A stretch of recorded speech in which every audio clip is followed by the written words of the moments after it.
Hello guys, स्वागत है आपका हृदय के एक्सपीरियंस चैनल पर। और आज आप देखने वाले हो 2024 में रिलीज हुई द स्ट्रेंजर्स चैप्टर 1 की स्टोरी को। और ये मूवी एक हॉरर और स्लेशर मूवी है और इसके डायरेक्टर हैं रेनी हार्लिन, जिन्हें जाना जाता है exorcist, the beginning, a nightmare on Elm Street 4, the dream master से। और ये द स्ट्रेंजर्स की तीसरी फिल्म है और ना तो ये उनका प्रीक्वल है और ना तो सीक्वल। ये बिल्कुल ही अलग मूवी है और ये रीबूट मूवी है। और इसके बाद दो मूवी और आएंगी, चैप्टर 2 और चैप्टर 3। तो बिना देर करते हुए जल्दी से स्टार्ट करते हैं।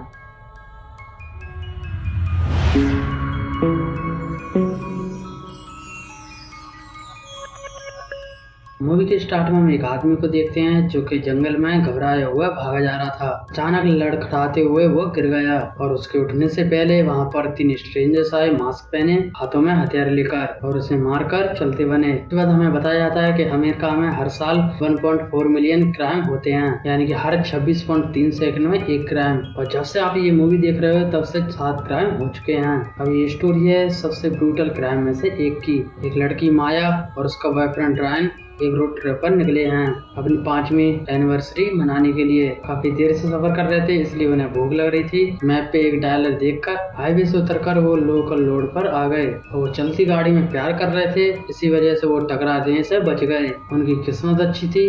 और हमें यहाँ पर पता चलता है कि रायन को अस्थमा की प्रॉब्लम थी, इसलिए वो अपने साथ इनहेलर हमेशा साथ में रखता है। फिर उसी रोड पर वो ड्राइव करते रहे तो जल्दी उसके फोन के सिग्नल चले गए और वो ड्राइव करते हुए फाइनली एक बीनस नाम के छोटे टाउन में पहुंचे। यहाँ पर गैस स्टेशन को ठेस पहुंचाते हुए वो सीधा डाइनर पर जाकर रुके। शायद इसलिए गैस स्टेशन के मैकेनिक उन्हें घूर रहे थे। डाइनर के अंदर गए तो वहाँ पर एक शेर भी मौजूद था और इस एक्टर को आप जानते हो, रिचर्ड ब्रेड 31 वाला डूम हेड। सेली नाम की वेट्रेस उनका ऑर्डर लेने आती है और वो ये सुनकर हंसने लगी कि माया वेजिटेरियन है। डाइनर के अंदर बैठे हुए लोगों को पता चल गया कि आज इनकी एनिवर्सरी है। ये सुनकर एक कपल खुश हुआ क्योंकि उनकी भी आज 2nd एनिवर्सरी थी। इनका नाम है एडन और नील। बस फर्क ये था उनकी शादी की एनिवर्सरी है और इनकी डेटिंग की। जैसे ही उन्होंने ये बात बताई, हर एक के एक्सप्रेशन बदल गए। अचानक से सबके सब रूड हो गए कि 5 साल में एक अंगूठी नहीं पहन पाए। और डाइनर के अंदर कौन कौन है उनके नाम भी देख लेते हैं। वेट्रेस है सेली और एनी, डाइनर की ओनर है कैरल, इनके अलावा एक कुक है और शेरिफ के साथ एक डेप्यूटी, और इन सबसे अलग सीरियस आदमी भी बैठा हुआ है। खैर, खाना खाने के बाद जो जा रहे थे तो देखते हैं अंदर एक मिसिंग आदमी का पोस्टर लगा हुआ है जिसका नाम है जेफ मॉरल। ये वही आदमी है जो मूवी के शुरुआत में दिखाई दिया था। वो भी इस डाइनर पर रुका हुआ था और फिर गायब हो गया। मेन बात यह है कि ये 2017 में गायब हुआ। फिर ये दोनों निकलने की तैयारी में थे, लेकिन कार स्टार्ट ही नहीं हो रही। बार बार ट्राई करके देख लिया लेकिन कोई फायदा नहीं हुआ। तभी अचानक मैकेनिक रूडी उनके पास आ जाता है, वो भी बिना बताए। कार को चेक करने पर वो बताता है कि इसका अल्टरनेट खराब हो गया है और मंगाना पड़ेगा, जिसमें उसे टाइम लगेगा और कार कल मिलेगी। तो आज रात तुम्हें यहीं पर रुकना होगा। पास में ये घर है, उसे ऑनलाइन रेंट पर ले लो, यानी एयरबीएनबी से। वो घर जू नाम के आदमी का है जो कि सिर्फ हंटिंग के टाइम पर घर पर रहता है और उसके बाद फिर रेंट के लिए डाल देता है। इसके बाद रायन से रह नहीं गया। उसने सीधा बोल दिया कि तुम हमारे साथ स्कैम कर रहे हो, जब हम आए थे तब भी तुम घूर रहे थे, ये सब तुमने किया है। माया ने उसका जल्द से मुंह बंद करवा दिया, नहीं तो लड़ाई हो जाती। और हालात देखकर मुंह खोलना चाहिए। किसी अनजान टाउन में ये फंस चुके हैं, ये जो काम कर सकते हैं वो है लोकल्स के साथ लड़ाई। अगर इनके साथ स्कैम हो भी रहा है तो भी ये कुछ नहीं कर सकते, एक्सेप्ट कर लेना चाहिए। लड़ाई करने से कार चल पड़ेगी क्या? वो तो फिर भी ठीक करवानी पड़ेगी। ठीक करने वाला भी सिर्फ यही है। और जवान चलाकर और नुकसान क्यों करना? और सबक लोग के क्या करना चाहिए? ये सब 2 बच्चे बड़े ध्यान से देख रहे थे। इन्हें चर्च गैदरिंग का पैम्पलेट देखकर पूछते हैं, क्या तुम पापी हो? तो रैन कहता है कि वो तो हम सब हैं। अरे इनके बाल नहीं देख रहा क्या? फिर टाउन के बाहर वाला घर इनने बुक कर लिया और सैली भी अपने घर जा रही थी तो इन दोनों को उसने अपने साथ इनके घर तक छोड़ दिया, जिसके बाहर एक बाइक भी खड़ी थी। अंदर से पूरा घर साफ सुथरा और शानदार था। अंदर जाते ही रैन फ्रिज में बियर लगाने लगा, तभी देखा कि फ्रिज तो काम कर ही नहीं रहा। फ्रिज के ऊपर घर के ओनर का नंबर था तो माया ने फोन कर बता दिया कि फ्रिज तो चल नहीं रहा, हो सके तो किसी को भेज दो। इसी बीच हमने देखा कि घर के बाहर चिकन भी बंद थे। अगर ओनर यहाँ रहता ही नहीं तो पालता कौन है। अभी इन्हें बहुत सारा काम करना था और काम में लग भी गए, लेकिन तभी किसी ने बहुत तेज से दरवाजा नॉक किया। एक लड़की थी जो पूछ रही थी क्या टाइम रहा है। इन्होंने बोला नहीं। काफी देर तक वो शांत खड़ी रही और फिर उसके बाद चली गई। और क्योंकि अंधेरे में उसकी शक्ल दिखाई नहीं दी, इसलिए रायन ने बाहर की लाइट जला दी। और अजीब बात ये थी कि वो लड़की इन्हें दूर से देख रही थी और फिर पलक झपकते ही गायब हो गई। अब जाकर रायन को याद आया कि इनहेलर तो कार में ही रह गया। जो चीज जरूरी है वही तो याद रहेगी। बियर ले आया पर इनहेलर भूल गया। रायन कहता है कि बाइक लेकर टाउन में जाता हूँ और इनहेलर लेकर आता हूँ। माया कहती है कि कुछ खाने के लिए भी ले आया ना। रायन तो चला गया। उसके जाने के बाद माया अपनी दोस्त डेवी से बात कर रही थी। तभी अचानक बाहर से कुछ आवाज आई। माया ने सोचा कि रायन वापस आ गया, लेकिन वो रायन नहीं था, वही लड़की थी। इस बार उसने सेम सवाल पूछा कि कैमरा है। माया ने दरवाजा खोला ही नहीं और उल्टा कुंडी लगा ली। और ऐसा करते ही उस लड़की ने फिर दोबारा वही सवाल पूछा। और माया को ही घबराहट हो रही थी कि सुनसान जगह पर वो अकेली है। ये तो फिर भी ठीक था, और सुनसान जगह पर रात को कोई इसे परेशान कर रहा है, ये बहुत अजीब बात है। और बात इससे भी ज्यादा खतरनाक है। अभी तो इसे ये लग रहा है कि जो भी है घर के बाहर है, घर के अंदर मैं सेफ हूँ। लेकिन यही बात तो ये नहीं जानती कि घर के अंदर भी कोई मौजूद है। खैर वो लड़की चली गई तो माया को लगा कि जान छूटी। वो अपना फोन उठाने लगी तो उसे फोन मिला ही नहीं। जहाँ पर रखा था वहाँ से गायब था। थोड़ा उसने ढूंढा तो उसे और कहीं रखा हुआ मिला। फिर माया ने सोचा कि शायद बियर का असर है। तभी उसे एक लोरी गाने की आवाज आने लगी, कोई घर के बाहर से। उसने रायन के पास फोन किया लेकिन लगा नहीं। और तब वो बैक डोर से चेक करने गई, लेकिन तब भी कोई दिखा नहीं। इसके बाद उसने सोचा कि थोड़ा पियानो प्ले किया जाए। वो अपनी धुन में मस्त थी और स्पेक्रो उसके पीछे बैठकर आराम से धुन एंजॉय कर रहा था। और उधर रायन ने टाउन में पहुंचकर अपना इनहेलर ले लिया। तभी उस रूडी ने उसे पकड़ लिया। रूडी उस पर गुस्सा कर रहा था कि पहले बताना चाहिए, ये कोई तरीका नहीं है। उससे पीछे छुड़ाकर रायन बर्गर लेने पहुंचा। वहाँ पर डाइनर वाले लोग बैठकर बियर पी रहे थे। एनी, रूडी का चेला डगी और वो दोनों कपल। वो बर्गर ऑर्डर करता है तभी उसे चर्च वाला पैम्पलेट दिया जाता है जो कि बच्चों ने भी दिया था। और इधर माया बड़े आराम से नहा रही थी और इससे भी ज्यादा आराम से स्कैरक्रो से देख रहा था। और उसे देखकर अब वो माया में फंस चुका है। और तब तक माया ने पलट कर देखा, तब तक वो गायब हो चुका था। जैसे ही वो नहाकर निकली तो लाइट चली गई। माया को पूरा कर छानते छानते हुए फ्यूज बॉक्स मिल गया और उसके साथ डॉल को भी, जिसे देखकर वो डर के मारे एक रूम में जाकर छिप गई। वो साफ साफ ऊपर आते हुए पैरों की आवाज सुन पा रही थी। कोई दरवाजे तक आ चुका था। माया को लगा कि वो अब नहीं बचने वाली, लेकिन जो आया था वो रायन था।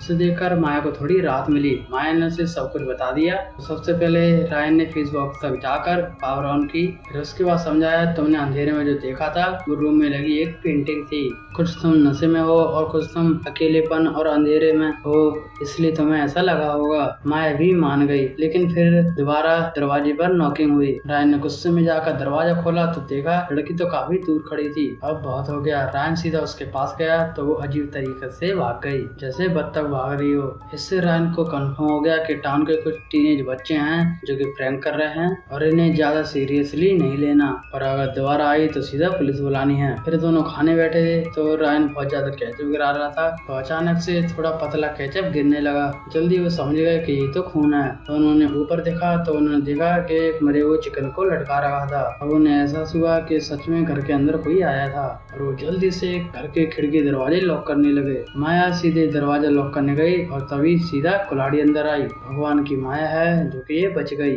स्कैरक्रो दरवाजे को सीधा चीरने में लग चुका था। ये दोनों जल्दी से रूम में जाकर छुप गए। रूम के दरवाजे को ब्लॉक किया तो उस पर लिखा हुआ था हेलो स्माइली फेस के साथ, यानी कि ये खेल में फंसते जा रहे हैं। स्ट्रेंजर्स को पहले से ही पता था कि रूम के अंदर ही भागेंगे। तीनों स्ट्रेंजर्स घर के अंदर आ चुके। डॉल फेस बता रही है माया को कि मैं उससे बेहतर बजा सकती हूँ पियानो, और इतने में ही रूम का दरवाजा स्कैरक्रो ने तोड़ दिया, लेकिन कुछ किया नहीं और बस इन्हें देखकर वापस चला गया। और ऐसे में सबके मन में यही सवाल उठता है कि ये ऐसा क्यों कर रहे हैं, और इसी सवाल के ऊपर ये पूरी फ्रेंचाइज बेस्ड है। खैर तीनों स्ट्रेंजर्स घर से चले गए। उनके जाते ही ये दोनों नीचे आए। रायन को उसका फोन मिल गया टूटा हुआ स्माइली फेस के साथ, और माया का फोन कहाँ पर है उसे पता ही नहीं। और वो जल्दी से बाहर निकले कि बाइक लेकर दोनों भाग जाएंगे, लेकिन स्कैरक्रो ने इनके सामने ही उस बाइक को उड़ा दिया। और कोई चारा ना पाकर आकर दोनों को घर में वापस आना पड़ा और वो इतना तो समझ चुके थे कि उन्हें भी अब हथियार चाहिए, क्योंकि ये एक शिकारी का घर है तो इसमें बंदूक तो जरूर होगी। इन्हें बार बार इस साइड को चेक करना होगा। स्कैरक्रो और पिनअप गर्ल पूरी फॉर्म में है। माया ने थोड़ा दिमाग चलाया कि ये घर ऊंचा है तो इसमें नीचे का रास्ता जरूर होगा और ये वेंट के जरिए बाहर निकलेंगे और ये वेंट के जरिए नीचे चले जाते हैं और ये बहुत सावधानी से रिंग रिंग कर बिना किसी आवाज के आगे बढ़ रहे थे। और तभी एक चूहा आकर रायन के ऊपर बैठ गया। रायन उसे छिड़का और फिर दोनों आगे बढ़ गए, लेकिन इस बार माया का हाथ एक कील पर पड़ गया, जिसके चलते वो कील माया के हाथ के आर पार हो गई और माया की आवाज भी निकली, लेकिन रायन ने सब संभाल लिया। ऊपर वालों को कुछ शक नहीं हुआ। रायन ने हाथ में से कील निकाल कर कपड़ा बांध दिया। फिर दोनों बाहर निकल कर सेट की तरफ भाग रहे थे और तभी चोट खाकर रायन गिर पड़ा और उसके पैर में भी लग गई और उसका इनहेलर भी गिर गया। साइड में जाकर वो हथियार भी ढूंढने लगे, लेकिन उन्हें ये नहीं पता कि पिनअप गर्ल पहले से ही अंदर मौजूद है। उन्हें काम चलाऊ टूल मिल गया था, लेकिन रायन को गन चाहिए थे। रायन ऊपर चेक करने गया, तभी माया के सामने पिनअप गर्ल आ गई। डर के मारे माया पीछे हटी तो विंडो तोड़कर स्कैरक्रो ने उसे पकड़ लिया और अच्छी बात ये थी कि रायन को शॉटगन मिल गई। उसने सीधा गोली चला दी तो दोनों के दोनों वहाँ से भाग गए। हालांकि शॉटगन ऐसे काम नहीं करती, अब तक माया का होलिया बिगड़ जाना चाहिए था।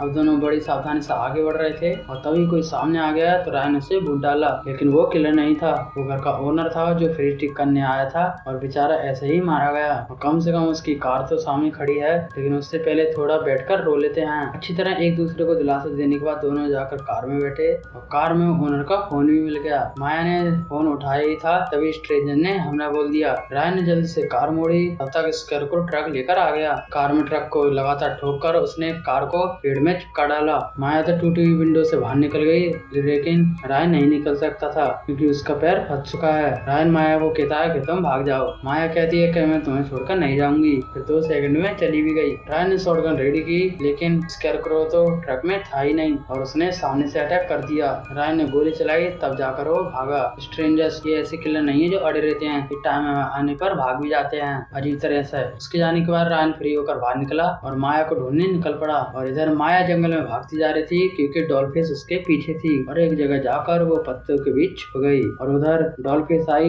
लेकिन उसे देख नहीं पाई और ये आइडिया काम कर गया। यहाँ पर क्या पता है उसे देख लिया हो, क्योंकि इनका तरीका ये है मजे लेने का। उसने पुलिस को फोन किया, लेकिन सिग्नल वीक था, वो सिर्फ घर का एड्रेस बता पाई। इतने में फोन कट गया। तभी वो देखती है कि उसके बराबर में एक कीड़े लगी हुई लाश पड़ी है और ये लाश उसी आदमी की है जो हमने स्टार्टिंग में देखा था, वही मिसिंग पोस्टर वाला। और इसका पता है इसकी घड़ी देखकर चला। माया ने इस बार फिर से भागने की कोशिश की, लेकिन डॉल्फिस ने नॉक कर माया को अपने साथ ले गई। और इधर रायन को सांस लेने में दिक्कत हो रही थी क्योंकि उसके पास इनहेलर नहीं था। किस्मत से उसे बॉटल मिल गई, जिससे उसने इनहेलर वाला काम ले लिया। बॉटल की आवाज सुनकर स्कैरक्रो आया, लेकिन तब तक रायन आगे बढ़ चुका था। आगे उसे पिनअप गर्ल मिल गई जो कि पूरी पागल थी। पिनअप गर्ल रायन को जोर जोर से हंसकर उसको चिढ़ा रही थी। फिर रायन ने डिसाइड किया कि इसे मार ही देता हूँ, लेकिन तभी स्कैरक्रो ने आकर रायन को नॉक कर डाला। होश आने पर दोनों ने खुद को घर के अंदर बंधा हुआ पाया। अपने आखिरी पलों में रायन माया को शादी के लिए प्रपोज करता है और वो हाँ भी कर देती है।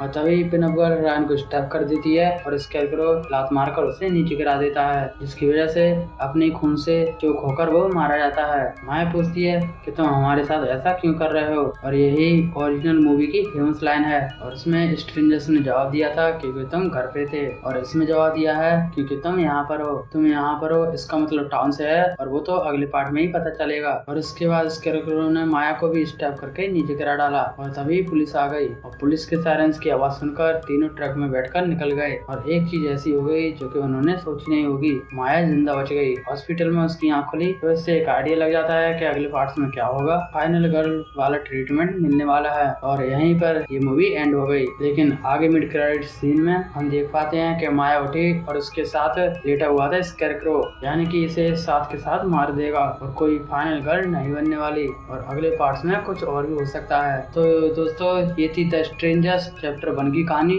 इसका अगला चैप्टर जब आएगा तो आपको मेरे चैनल पर मिल जाएगा। और ये वीडियो आपको पसंद आई हो तो चैनल को सब्सक्राइब करें, वीडियो को लाइक करें। फिर मिलते हैं किसी और वीडियो में, तब तक के लिए सबको बाय।